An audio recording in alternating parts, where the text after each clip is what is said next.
예. 제가 여러분들한테 말씀드린다는 걸 핑계로 어떻게 하느냐, 동영상을 올리는 거예요. 인체파동원리 남창규 한의원 유튜브 혹시나 시간 되시면은 좀 보시고, 제가 동영상을 올린 것만 해도 한 1600개인가 되는 것 같아요. 20년 5월 한 18일, 16일 쯤부터 제가 올리기 시작했으니까 코로나를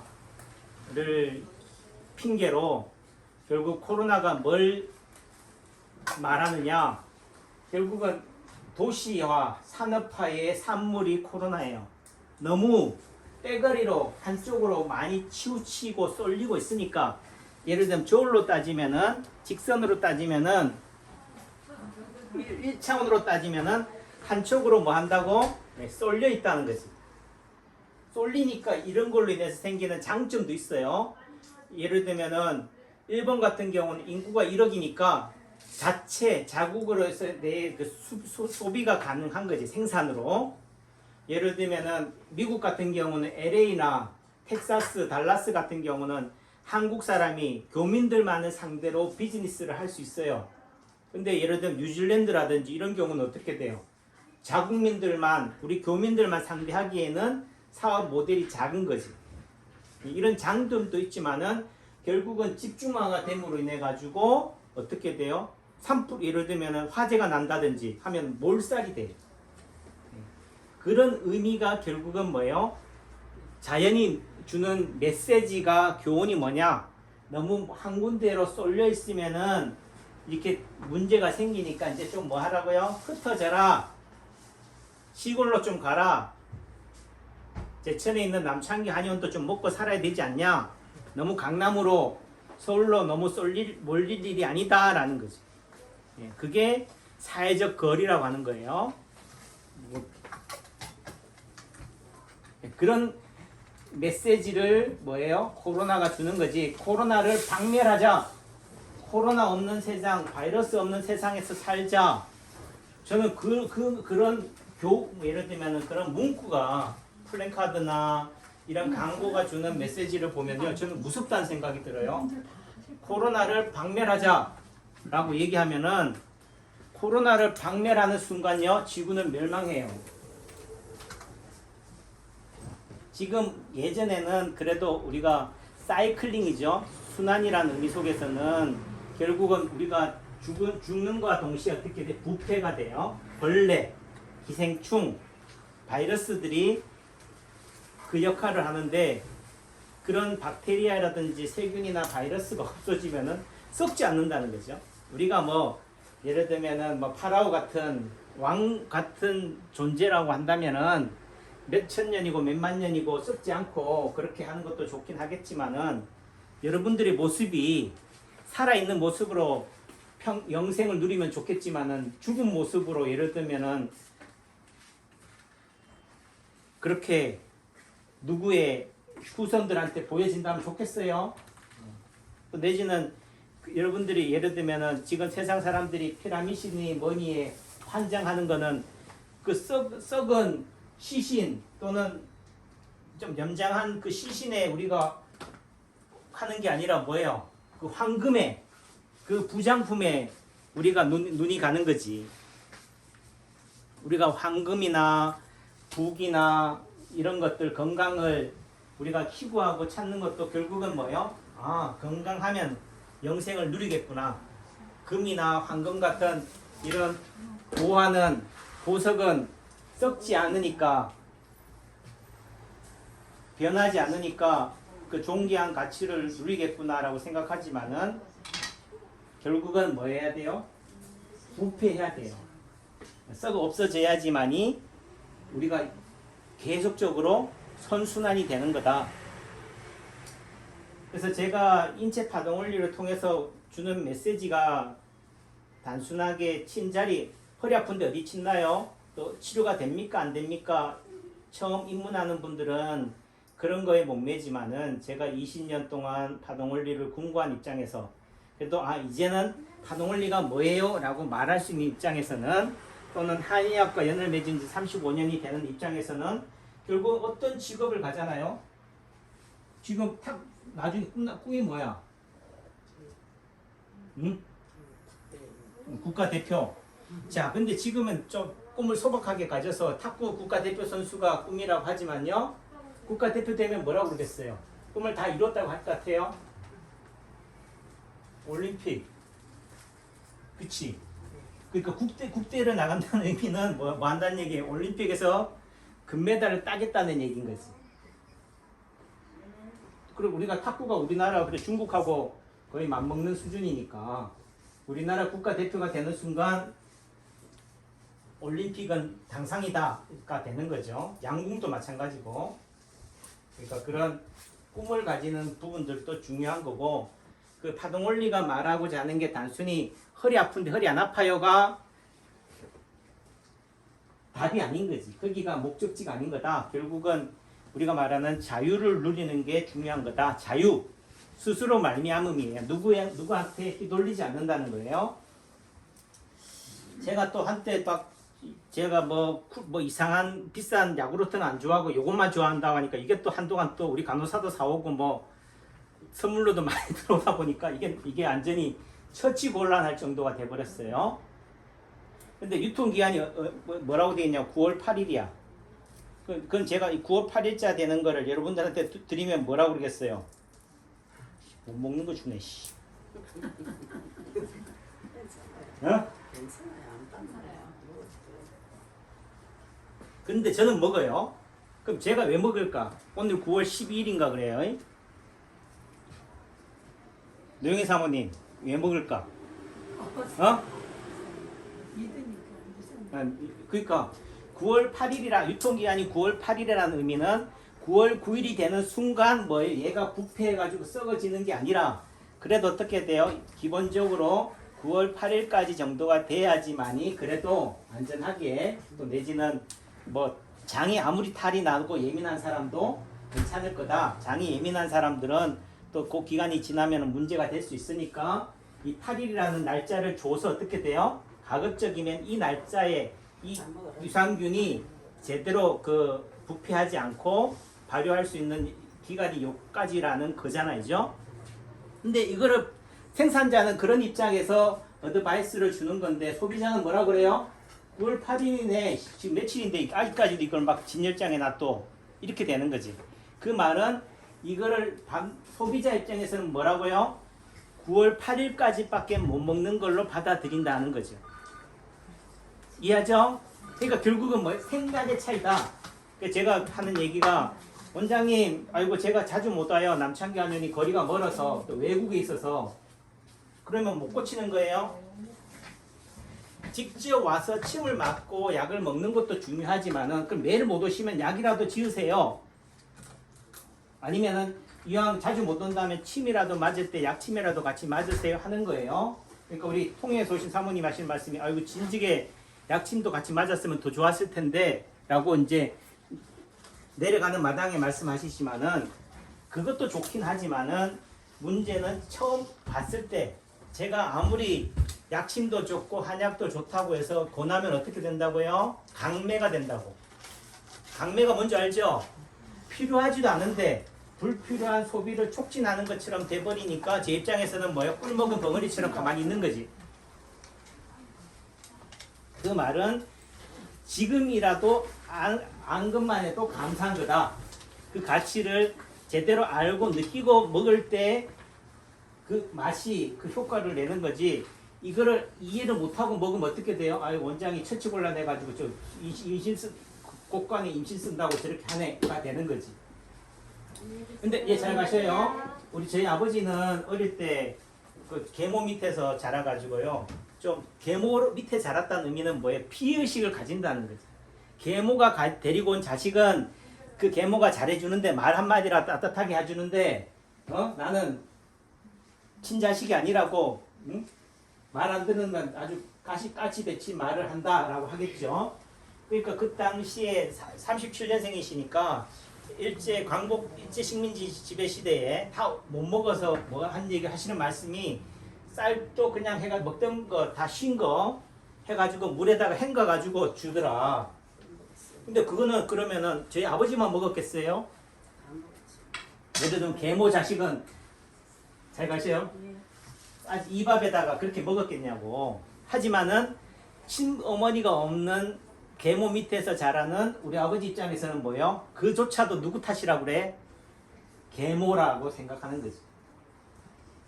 그래서 저희 아버지가 한이 맺혀가지고요. 지금도 그렇지만은 아침에 했던 밥 점심에다 주면은 안 먹어. 그러니까 그 밥은 누가 먹어요? 누가 드실 것 같아요? 우리 엄마가 다 먹어요. 그러니까 우리 아버지가 남긴 음식들은 냉장고 가면 바리바리 다 있어요. 그러니까 우리 아버지는 뭐라고 그래요? 못 먹는 거, 먹다 남은 거 저렇게 막 넣어놓는다고. 어머니 입장에서는 뭐예요? 어머님이 직접 한 입장에서는 못 먹는 게 아니지. 유통기한이 좀 지났다고 하더라도 뭐예요? 먹는 거죠. 또 제 입장에서도 뭐예요? 이게 아까운 거니까. 배부르면은 안 먹지만은 그래도 뭐예요? 뭐 없어서 못 먹는 입장이니까 먹는 거라고. 다시 말해서 그걸 이제 뭐 의상대사나 뭐 온효대사 뭐 하는 얘기로 뭐 일체유심조라 얘기한다 하더라도 그 말이 일체유심조라는 말을 아느냐 모르느냐가 중요한 게 아니라 그런 어감을 이해하는 게 중요한 거예요. 결국은 뭐 하면은 간절하면은 아쉬우면은 못 먹을 게 없는 입장에서는 뭐예요? 쉰 밥도 뭐다고요? 감사한 거다. 배부른 입장에서는 뭐예요? 이왕이면 쌀밥을 줘야지 왜 저렇게 쉰 밥을 주냐라고 하겠지만은 결국은 간절함에서 온다. 그러니까 그 이상인 사모님이 연휴에 전에 약을 지어 가셨는데 이제 이상복 동생분한테 한 얘기가 내가 어제 설사가 난다야. 설사 나가지고 막 그래. 아무래도 그 한약 잘못 먹어서 그런 것 같아. 그러니까 그런 불안감이 생길 수 있죠. 그러니까 이제 그 동생분이 아침에 전화해서 물어보니까 어제 한번 하고 괜찮았대. 그 말은 또 약은 아닐 수도 있다는 부분도 되는 거고. 그러니까 그 의미가 결국은 어떤 약이나 어떤 치료에 대해서 뭐야? 아 이거는 부작용일 거라고 예단하거나 불안감을 가지는 것이 더욱더 어떻게 돼요? 그 효과를 반감시키기도 한다. 라는 차원에서 제가 말씀드리는 게 뭐냐? 지식이다. 아는 게 힘이다. 결국은 거리상으로 외국에 떨어져 있다 하더라도 어떻게 돼요? 침을 못 맞는다 하더라도 이런 남창규 박사가 쓴 인체 파동원리 책을 보고 제가 지금 이렇게 올리는 유튜브를 보고 하면서 자꾸 제 말을 통해서 뭐 한다고요? 예, 세뇌. 여러분들 세뇌는 나쁘다고 그래요. 결국 인체 파동을 예를 들면 2, 3년 동안 코로나 시대에 통해서 정부에서 뭘 시킨 거예요? 여러분들한테 세뇌를 시킨 거라고. 열심히 뭐해요? 사회적 거리 지키세요. 마스크 쓰세요. 백신 맞으세요. 4차 처음에는 75% 4명 중에 3명만 백신 맞으면 자연 면역이 됩니다. 그때까지만 우리 참아냅시다 하고 나서는 뭐예요? 90%도 집단 면역이 안 된다. 근데 처음부터 마스크를 써도 사회적 거리를 지켜도 백신을 맞아도 집단 면역이 안 된다라고 말을 해본다라고 합시다. 그럼 맞겠어요? 들어가세요. 안 맞겠지요? 그러니까 처음엔 어떻게 얘기한다고요? 백신은 맞으세요. 그러니까 하시는 말씀이 4번까지 맞을 줄 누가 알았냐 라고 하듯이 이제는 실제 사회적 거리를 다 해제했어요. 연휴 기간 동안에. 그런데도 식당에는 어디 가면은 다 뭐 일회용 장갑 끼고 다 뭐 마스크 뭐 소독하고 난리도 아니에요. 이게 좋기도 하겠지만은 결국은 이제는 뭐 이런 거를 처음에는 거부감을 가졌지만은 이제는 이거를 당연시하는 사람 입장에서 되는 입장에서는 뭐예요? 이걸 안 하는 사람이 뭐 같아 보인다고? 이상하거나 병균 같아 보인다고. 그러니까 결국은 뭐예요? 나는 잘 지키고 있는데 나는 법을 잘 지키고 있는데 이걸 안 하는 놈들이 있어가지고 사회가 코로나가 이렇게 박멸이 안 되는 거라고 한다고. 그게 뭐예요? 그 사람이 아는 지식의 수준에서 보는 거다. 결국 아는 게 힘이라는 거지. 그런 지식으로 도배되어 있으니까 뭐예요? 나는 이걸 하는 동안에는 뭐 한다? 코로나가 안 걸린다. 그런데 문제는 누구 때문에 요걸 안 하는 놈들이 있어가지고 코로나가 걸린다라는 거지. 그러니까 그게 결국은 지식이라는 것이 잘못됐을 수는 어떻게 돼요? 또 다른 손가락질이 되는 거지. 제가 아는 게 힘이라는 관점에서는 요걸 통해서 배포가 커지는 것도 중요하지만은 다만 이걸 통해서 또 다른 나와 너를 경계짓고 분리하고 구분 짓는 게 또 다른 병폐다. 그러려고 아는 게 힘이 아니다는 거지. 그럴 경우는 차라리 모르는 게 약이다. 보셨어요? 예. 그래서 똑같은 야구르트다 하더라도 이게 뭐예요? 지금 제가 오늘 여러분들한테 9월 8일자 야구르트를 주는 거랑 연휴 전에 주는 거랑은 똑같은 야구르트를 하더라도 그 무게감은 다르다. 또 설사 연휴 전에 드리려고 해도 못 드리는 게 뭐예요? 임박한 날짜가 9월 8일인데 오늘 9월 7일인데 내일까지 먹을 수 있는 거를 오늘 주네. 이렇게 되니까 저도 어떻게 돼요? 드리고 싶어도 못 드리는 거고. 결국은 그런 의미 속에서는 하시는 말씀이 스님들이 하는 얘기가 그래요. 법정 스님이 그러셨나? 내가 가지고 있는 물건들은 다 내가 죽기 전에 다 나눠줘라. 물건에도 뭐가 있다? 에너지가 있다. 그 기운이 있어가지고 우리가 죽은 사람이 가지고 있는 옷이라든지 뭐 있으면 어떻게 돼요? 제가 그 골동을 갖고 집에 들어갔다고 저희 아버지한테 혼났는데 우리 아버지가 또 교회 이런 쪽이니까 기독교 쪽이니까 어느 출신도 모르는 그런 귀신 나부랑이가 붙어있는 그런 반다지 문을 갖고 와가지고 말이야 냄새도 쾌쾌한데 그런 걸 집안에 들였냐고 아주 혼났다고요. 근데 저는 뭐예요? 그 귀신을 부르는 게 아니고 요 골동이 가지고 있는 그런 향기 쾌쾌한 냄새조차도 뭐예요? 어느 누군가의 무덤 속에 들어있다면 얼마나 또 한 거예요. 하지만은 저는 이걸 만드는 장인의 손때를 뭐 하는 거예요? 이걸 통해서 느끼는 거라고. 그래서 결국은 뭘 보느냐? 악취를 볼 거냐? 그걸 악취를 향기로 바라볼 거냐 하는 것은 결국은 이 자체가 문제가 아니다. 그 바라보는 나의 문제다. 결국은 해석의 문제다. 사실의 문제가 아니다라는 관점에서 보는 거예요. 원장님 말이 틀렸어요. 제 말이 맞는 얘기를 하는 게 아니에요. 이렇게도 세상을 볼 수 있다. 남창교는 이런 관점으로 세상을 본다. 또 다른 의미 속에서는 고정되어 있는 게 아니라 2022년 9월 10일 현재 제가 이렇게 올리잖아요. 이때는 남창교 수준이 요것밖에 못 봤구나. 근데 요것밖에 못 봤다는 의미 속에서 이걸 얘기하는 것 자체가 얼마나 창피하고 부끄러운 일이지만은 시간이 지났을 때는 어떻게 돼요? 야, 그때 요 정도만큼이라도 볼 수준을 알았구나. 가 되는 거지. 어떻게든 기특한 거고 또 다른 의미 속에서는 이게 반면교사가 돼서 저는 성장하는 거고 저도 마찬가지로 맨날 똑같은 수준에서 여러분들을 침을 놓는 것보다는 일신, 우일신이 좋잖아요.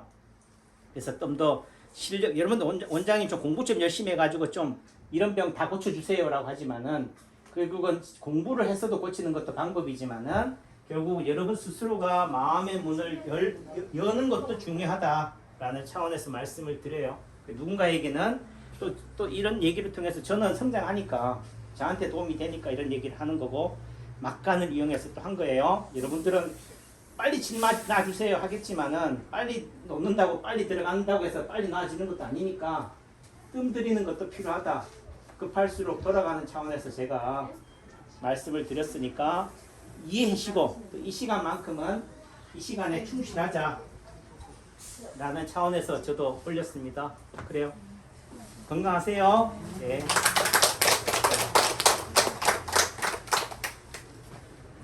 잘 가세요. 자, 마지막으로 또 이제 또 우리 사모님이 홍천에서 오셨대요. 근데 홍천에 오셨는데 아까 처음에는 뭘 들었어요? 가방을 맸잖아요. 가방을 맸는데 지금은 침 맞고 나서 가방을 안 매. 그러면 좋아진 거예요, 안 좋아진 거예요? 좋아진 거지.